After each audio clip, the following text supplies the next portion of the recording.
नमस्कार, आप देख रहे हैं पब्लिक टाइम्स। मैं हेमा। चलिए जानते हैं देवरिया की खास खबर। देवरिया जिले के भटनी क्षेत्र के एक गांव में किशोरी की फोटो और वीडियो को सोशल मीडिया पर वायरल करने का मामला सामने आया है। सभी आरोपी बिहार प्रांत के विजयपुर थाना क्षेत्र के कौलाचक निवासी हैं। पिता का आरोप है कि युवकों के परिवारजनों से शिकायत करने पर वे भड़क गए और उनके साथ मारपीट पर उतारू हो गए। किशोरी के पिता की तहरीर पर पुलिस ने आरोपियों के खिलाफ केस दर्ज किया है। आरोप है कि आरोपी रोहित यादव और उसके दोस्त रोहित चौहान ने किशोरी को सोशल मीडिया पर वीडियो बनाने का वायदा किया था। कुछ दिनों बाद दोनों ने किशोरी से नजदीकियां बढ़ाने का दबाव बनाया। किशोरी के मना करने पर दोनों ने रील के नाम पर बनाए गए फोटो और वीडियो को वायरल कर दिया और उसके साथ अभद्र व्यवहार किया। आए दिन किशोरी को अलग अलग मोबाइल से कॉल करके प्रताड़ित किया जाने लगा। किशोरी के परिवार ने जब इस घटना की शिकायत की तो आरोपियों के परिवार ने उनके साथ मारपीट की और जान से मारने की धमकी भी दी। पीड़िता के पिता ने पुलिस अधीक्षक देवरिया संकल्प शर्मा से शिकायत की। पुलिस अधीक्षक के निर्देश पर मामले की जांच कर पुलिस ने 9 नामजद और 4 अज्ञात आरोपियों के खिलाफ केस दर्ज किया है। इनमें रोहित यादव, रोहित चौहान, राजेश चौहान, अमित और अन्य लोग शामिल हैं। साइबर सेल की जांच में आरोपी सही पाए जाने पर सभी आरोपियों के खिलाफ संगीन धाराओं और आईटी एक्ट के तहत केस दर्ज किया गया है। पुलिस ने आगे की कानूनी कार्रवाई की प्रक्रिया शुरू कर दी है। इस मामले में किशोरी की निजता और सुरक्षा का उल्लंघन किया गया है। मामले में केस दर्ज किया गया है। आरोपियों के खिलाफ सख्त कार्रवाई की जाएगी। पंचायती राज विभाग के सहयोग से ग्रामीण व नगरीय स्वच्छ भारत मिशन के तहत स्वच्छता ही सेवा अभियान के अंतर्गत सफाई अभियान चलाया जाएगा। इस अभियान के तहत क्लीवलीनेस टारगेटेड यूनिट के तहत बरसों से जिन स्थानों पर कूड़े पड़े हैं उन्हें चिन्हित कर उनकी सफाई की जाएगी। 17 सितंबर से 2 अक्टूबर गांधी जयंती तक चलने वाले इस अभियान में ग्रामीण व नगरीय स्वच्छ भारत मिशन कार्यक्रम के तहत ऐसे कचरों की पहचान की जाएगी जहां बरसों से कचरा पड़े हुए हैं और उन्हें उठाया नहीं गया है। स्वास्थ्य ही सेवा अभियान के अंतर्गत सामूहिक श्रमदान के माध्यम से लंबे समय से कूड़े कचरे वाले चिन्हित स्पॉट की सफाई की जाएगी। चिन्हित स्थान का फोटो भी अपलोड किया जाएगा। इसके साथ ही उच्चाधिकारियों को इसकी रिपोर्टिंग की जाएगी। वहीं साफ सफाई के लिए सफाई सुरक्षा शिविर भी लगाया जाएगा। इसके अलावा ब्लॉक या जिले लेवल पर कैंप लगाकर सफाई कर्मियों के स्वास्थ्य की जांच भी होगी। रुद्रपुर कोतवाली क्षेत्र के लक्ष्मीपुर गांव में भूमि विवाद को लेकर 2 पक्षों में मारपीट हो गई। मामले में पुलिस ने पूर्व प्रधान सहित 20 लोगों के खिलाफ बलवा और दलित उत्पीड़न का मुकदमा दर्ज किया है, जिसमें 3 महिलाएं भी शामिल हैं। लक्ष्मीपुर गांव के रहने वाले रामनिधि ने पुलिस को दिए तहरीर में कहा है कि दलित आबादी में पुराने भूमि विवाद को दूसरे पक्ष के लोग उनके और उनके परिवार के अन्य सदस्यों को गाली गलौज करते हुए मारने पीटने लगे। लाठी डंडा से मार पीट कर घायल करने के साथ ही सीमेंट शेड को तोड़ दिए। इस मामले में पुलिस ने लक्ष्मीपुर के पूर्व प्रधान ललन निषाद, टुन्नू, सुरवीर विक्रम, राजेश, अशोक, अनीता देवी, मनीषा देवी, लालमती देवी और 12 अज्ञात लोगों के खिलाफ मुकदमा दर्ज किया है। बरहज में सरयू और राप्ती के जलस्तर में अचानक उफान से बाढ़ का खतरा बढ़ गया है। 24 घंटे में 40 सेंटीमीटर की वृद्धि दर्ज की गई है, जिससे बरहज में बाढ़ की स्थिति गंभीर होती जा रही है। सरयू नदी खतरे के निशान से 1.15 मीटर ऊपर बह रही है। बरहज नगर के पटेल नगर में बाढ़ का पानी घुस रहा है। नदी के पानी सरयू के घाटों को डुबोने लगे हैं। दियारा क्षेत्र में 10 टोले पानी से घिर गए हैं। भदेला प्रथम मेरुदंड है। तटबंधों की निरंतर पेट्रोलिंग की जा रही है। परसिया देवार तटबंध पर नदी का दबाव बढ़ रहा है। नदी का पानी संत रविदास मंदिर के बगल के बने नाले के रास्ते पटेल नगर में घुस रहा है। मियाँ के हाथा व आंगन में नदी का पानी भर गया है। नाली के रास्ते अशोक जायसवाल, गुलाब, रामविलास राजभर, सोनू, ओम प्रकाश जायसवाल, रमाशंकर जायसवाल, झिंगुर, परदेसी आदि लोगों के घरों में पानी प्रवेश कर रहा है। जहाज घाट की तरफ जाने वाली सड़क पर पानी भरने लगा है। लोगों को पानी से होकर गुजरना पड़ रहा है। भटनी क्षेत्र के बेलवा बाबू गांव में एक युवक द्वारा फर्जी फेसबुक आईडी बनाकर गांव के कई लोगों के खिलाफ आपत्तिजनक पोस्ट करने का मामला सामने आया है। इस घटना में विशेष रूप से एक पति पत्नी को निशाना बनाया गया है, जिसके बाद पीड़ित पक्ष ने साइबर सेल में शिकायत दर्ज कराई। पुलिस ने आईटी एक्ट के तहत आरोपी युवक के खिलाफ केस दर्ज कर जांच शुरू कर दिया है। आपको बता दें कि भटनी क्षेत्र के एक व्यक्ति ने देवरिया साइबर सेल में शिकायत दर्ज कराई है, जिसके बाद यह मामला उजागर हुआ है। जांच में सामने आया है कि गांव का ही एक युवक हरीश विश्वकर्मा फर्जी फेसबुक आईडी का उपयोग करके गांव के लोगों को बदनाम कर रहा था। वह अमित कुमार नाम से फर्जी अकाउंट बनाकर आपत्तिजनक पोस्ट कर रहा था, जिससे गांव के कई लोग परेशान थे। आरोपी युवक हरीश विश्वकर्मा के खिलाफ आईटी एक्ट के तहत केस दर्ज कराया है। पुलिस मामले की जांच गहराई से कर रही है ताकि यह पता लगाया जा सके कि और किन लोगों को अपनी फर्जी आईडी से निशाना बनाया है।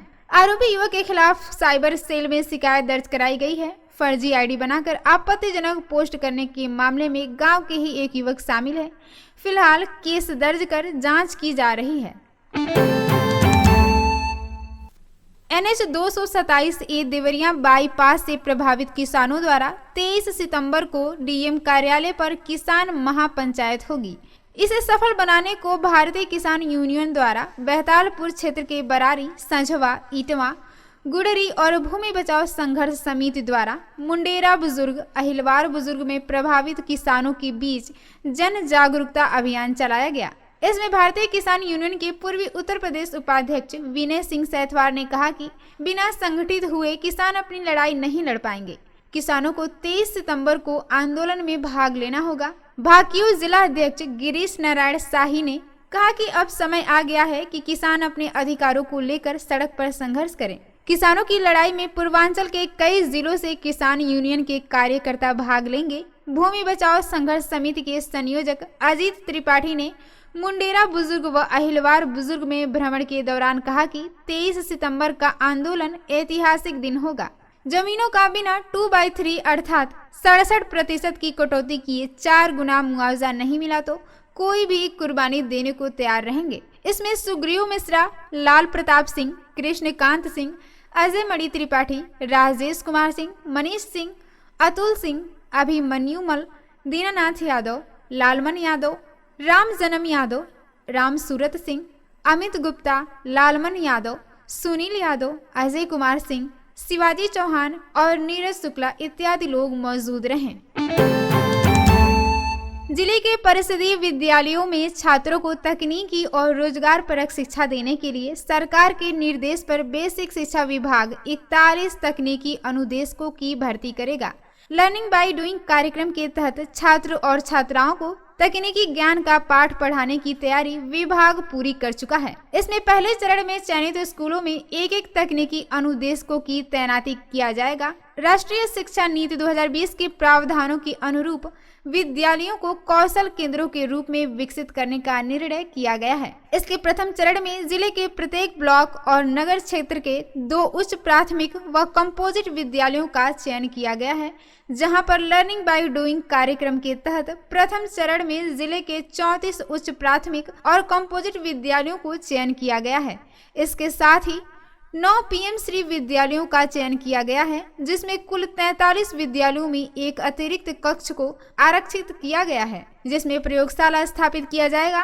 कक्ष की रंगाई पुताई, लघु मरम्मत और पेंटिंग का कार्य कराने का निर्देश बीएसए ने दिया है। विद्यालयों में लर्निंग बाय डूइंग कार्यक्रम संचालित किया जाएगा, जिसमें अध्यापक व प्रशिक्षक द्वारा विद्यालय के छात्रों को 4 ट्रेड्स का प्रशिक्षण दिया जाएगा। इसमें engineering and workshop, energy and environment, agriculture, nursery और गार्डनिंग और होम एंड हेल्थ के बारे में प्रशिक्षण दिया जाएगा। 4 ट्रेड्स के विभिन्न टूल्स और इक्विपमेंट और लैब सेट मटेरियल को दिल्ली की संस्था द्वारा उपलब्ध कराई जाएगी। इसके अलावा जो विद्यालय की आवश्यकता होगी उसे स्थानीय स्तर पर विद्यालय प्रबंध समिति द्वारा किया जाएगा। चयनित विद्यालयों में लैब टूल्स और लैब स्थापना की सामग्री पहुंचने से पूर्व लर्निंग बाय डूइंग लैब स्थापना के लिए आवंटित कक्षा कक्ष में कंपोजिट ग्रांट की धनराशि कराने का निर्देश दिया गया था। इसके लिए जिले में 41 तकनीकी अनुदेशकों की आउटसोर्सिंग के तहत नियुक्त किया जाएगा। तकनीकी अनुदेशक छात्र छात्राओं को 4 ट्रेड्स में प्रशिक्षण कराए जाएंगे। शासन की गाइडलाइन के अनुसार 4 ट्रेडों में प्रशिक्षण दिए जाने के लिए सेवा प्रदाता के माध्यम से तकनीकी अनुदेशकों का चयन किया गया है, जिससे छात्रों को तकनीकी और रोजगार परक की शिक्षा का अवसर मिलेगा। देवरिया जिले के नोनापार रेलवे स्टेशन के समीप सुबह करीब 8:50 पर एक बड़ी दुर्घटना होते होते बची। कुछ शरारती तत्वों ने रेलवे ट्रैक पर ईंट पत्थर रख दिए थे। करीब 10 मीटर तक पत्थर अप लाइन पर बिछे थे। उसी दौरान एक मालगाड़ी ट्रैक से गुजरी, जिससे पत्थरों के टूटने से जोरदार आवाज होने लगी। गनीमत रहा कि कोई बड़ा हादसा नहीं हुआ। घटना की जानकारी मिलते ही आरपीएफ के एक सब इंस्पेक्टर कुछ सुरक्षा कर्मियों के साथ मौके पर पहुंचे। मिली जानकारी के अनुसार आरपीएफ की टीम ने घटनास्थल की जांच की। इस दौरान पता चला कि कुछ छोटे छोटे बच्चों ने यह शरारत की थी। इस पर आरपीएफ ने आसपास के गांव में पहुंचकर लोगों को जागरूक किया, साथ ही हिदायत दी कि यदि ऐसी घटना करते हुए कोई पकड़ा जाएगा तो सख्त कार्रवाई की जाएगी। देवरिया जिले में आज नॉन वेज नहीं मिलेगा। अनंत चतुर्दशी पर्व होने की वजह से शासन ने 17 सितंबर को मीट मांस की दुकानों को बंद करने का निर्देश दिया है। शासन के निर्देश पर स्थानीय प्रशासन ने इसे कड़ाई से लागू भी कर दिया है। जिले के सभी थानेदारों ने अपने अपने क्षेत्र में बाकायदे माइक से ऐलान किया कि अनंत चतुर्दशी पर्व पर मीट मांस की दुकान खोलने वालों के खिलाफ कड़ी कार्रवाई की जाएगी। प्रशासन द्वारा होटलों और ढाबों पर भी मीट बनाने को मनाही की गई है। अनंत चतुर्दशी हिंदुओं का प्रमुख त्योहार है। इस आदेश का अवहेलना करने वालों के खिलाफ कड़ी कार्रवाई की जाएगी। अपर पुलिस अधीक्षक दीपेंद्र नाथ चौधरी ने बताया कि शासन के निर्देश पर अनंत चतुर्दशी के दिन मीट मांस की सभी दुकानें बंद रहेंगी। इस दिन मीट मांस की दुकान खोलने वालों के खिलाफ कड़ी कार्रवाई की जाएगी। भाटपारा रानी थाना क्षेत्र के ग्राम खरोहवा के ग्रामीणों ने एक युवक को चोर का आरोप लगाते हुए पकड़कर पुलिस को सौंप दिया। पुलिस आरोपी से पूछताछ कर रही है। पूरे क्षेत्र में इस समय चोरी की दहशत है। अनेक गांव में लोग टोली बनाकर रात भर पहरा दे रहे हैं। रात को भाटपारा रानी थाना क्षेत्र के ग्राम खरोहवा में एक घर में चुपके से घुस रहे चोर को लोगों ने पकड़ लिया और उसे पुलिस को सौंप दिया। ग्रामीणों ने बताया कि रात करीब 12 बजे के आसपास एक बाइक पर 3 युवक सवार होकर उनके गांव के पास एक पुलिया पर पहुंचे। उनमें से एक व्यक्ति उतरकर सड़क के किनारे एक घर में घुसने लगा। उस समय घर के एक सदस्य ने देखकर शोर मचाना शुरू किया। वह भागने का प्रयास किया। लोगों ने दौड़ाकर उसे पकड़ लिया और पुलिस को सूचना देकर उसे सौंप दिया। थानाध्यक्ष दिलीप पांडे ने बताया है कि युवक से पूछताछ की जा रही है। देवरिया जिले के मैल थाना क्षेत्र के एक गांव में अपने नाना के घर रह रही किशोरी का शव सुबह में धान के खेत में मिला है। किशोरी की हत्या की आशंका जताई जा रही है। मौके पर जुटी लोगों की भीड़ ने इस घटना की जानकारी पुलिस को दिया। मौके पर पहुंची पुलिस ने किशोरी के शव को कब्जे में लेकर पोस्टमार्टम के लिए भेज दिया है। फिलहाल पुलिस मामले की छानबीन कर रही है। आपको बता दें कि देवरिया सदर कोतवाली क्षेत्र के सरौरा गांव की रहने वाली 16 वर्षीय गुड़िया कुमारी मैल थाना क्षेत्र के नरसिंह डांड गांव में अपने नाना श्री राजभर के घर रह रही थी। गुड़िया मैल थाना क्षेत्र के दयानंद इंटर कॉलेज पनिका में 10वीं की छात्रा थी। सुबह में गुड़िया का शव गांव के बाहर पनिका गांव के समीप पानी की टंकी के नीचे धान के खेत में मिला है। किशोरी का शव देखकर लोगों की भीड़ इकट्ठा हो गई। कुछ लोगों ने किशोरी की पहचान कर उसके नाना को जानकारी दी। जानकारी के बाद श्री राजभर बेटे के साथ मौके पर पहुंचे और उसे पहचानते ही वह रोने बिलखने लगे। सूचना के बाद मौके पर पहुंची पुलिस ने किशोरी के शव को कब्जे में लेकर पोस्टमार्टम के लिए भेज दिया। इसके साथ ही उसकी मौत के कारणों के पता लगाने में जुट गए हैं। मौके के हालात हत्या की तरफ इशारा कर रहे थे। घटनास्थल पर कुछ लोगों के पैर के निशान भी मिले हैं। इस संबंध में थानाध्यक्ष मैल अमित कुमार ने बताया है कि किशोरी का शव पानी के टंकी के समीप धान के खेत से बरामद किया गया है। किशोरी के शव को कब्जे में लेकर पोस्टमार्टम के लिए भेजा गया है। फिलहाल इस मामले की छानबीन की जा रही है। आपको बताते चले कि रामपुर कारखाना में चारदीवारी फांद कर घर में घुसे चोरों ने नकदी समेत 10 लाख के जेवर उड़ा ले गए हैं। आधी रात होने से पहले ही चोरी की वारदात से क्षेत्र में सनसनी मच गई। मौके पर पहुंची पुलिस कर्मियों ने घटना की छानबीन की। लिसिया गश्त कमजोर होने से चोरों के हौसले बुलंद हैं। इनकी बानगी रामपुर कारखाना क्षेत्र के भीखमपुर गांव में रात को देखने को मिल गई। गांव निवासी मोहम्मद ईसा और मुस्तफा के परिजन भोजन करने के बाद सोने चले गए। उनकी बहन वहीदा भी इन्हीं के घर पर रहती हैं। रात की लगभग 10 बजे घर की चारदीवारी फांद कर चोर अंदर घुस गए। चोरों ने वहीदा का जेवरात, ईसा का 80,000 नगद और जेवर और मुस्तफा के 50,000 नकदी समेत सारे जेवर चुरा ले गए हैं। परिजनों के मुताबिक तीनों लोगों का लगभग 8 लाख का जेवर चोरी हुआ है। चोरी की वारदात के दौरान रसोई घर में सिलेंडर गिरने से परिजन जगे, लेकिन किसी के टॉयलेट जाने की बात सोचकर कोई कमरे से बाहर नहीं निकला।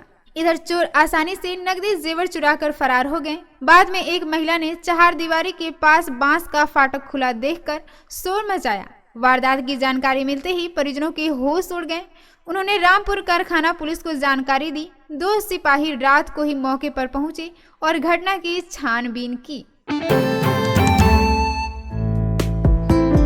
तो ये थी देवरिया की खास खबर। नमस्कार।